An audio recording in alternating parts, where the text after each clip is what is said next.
मैं एक IT software company में सॉफ्टवेयर इंजीनियर के तौर पर काम करता हूँ। मैं अपने काम को लेकर कुछ ज्यादा ही सीरियस रहता हूँ, जिसके चलते ऑफिस से रोज देर रात घर आना ये मेरे लिए एक आम सी बात हो गई थी। रोज की तरह उस दिन भी मैं ऑफिस से लेट वापस आ रहा हूँ। दिन भर के काम से बहुत थका हुआ था मैं, इसलिए गाड़ी तेज चला रहा था ताकि जल्द से जल्द घर पहुंचकर थोड़ा आराम कर सकूं।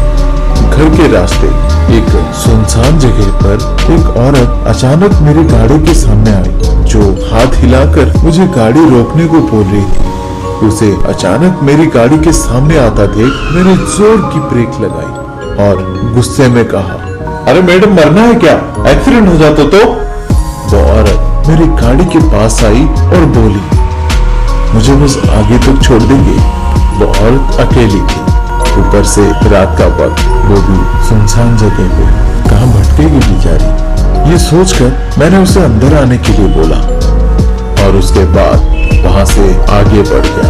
कुछ दूर जाने के बाद मैंने नोटिस किया कि वो औरत मुझे बार बार घूर रही थी। तो मैंने उससे पूछा, मैडम आपको जाना कहाँ है? पर उसने मेरे सवाल का कोई जवाब नहीं दिया। मेरे बार बार पूछने पर जब उसने कोई जवाब नहीं दिया तो मैंने अपनी गाड़ी साइड पे लगाई और पीछे मुड़ा तो मैंने देखा वो औरत गाड़ी में थी ही नहीं। ऐसे कैसे हो सकता है कि कोई चलती गाड़ी में से गायब हो जाए?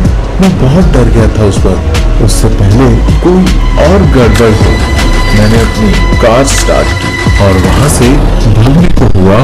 तब मुझे ऐसा महसूस हुआ जैसे कोई मेरी गाड़ी को आगे बढ़ने से रोक रहा है।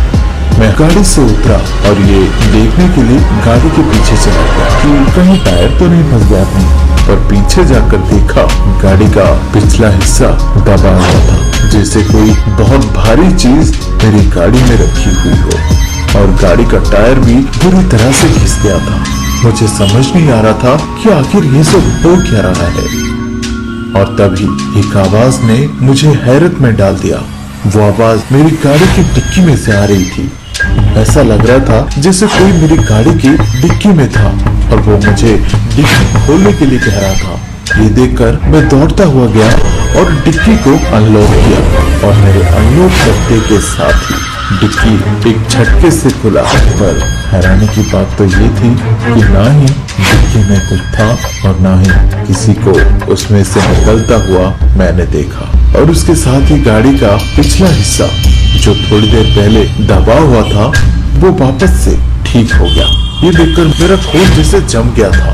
ना मैं कुछ बोल पा रहा था, ना ही मैं चीख पा रहा था। मेरे मुंह से आवाज ही नहीं निकल रही थी। मैं बहुत डर गया था उस वक्त। मैं फौरन कार में गया और उसे स्टार्ट करने लगा।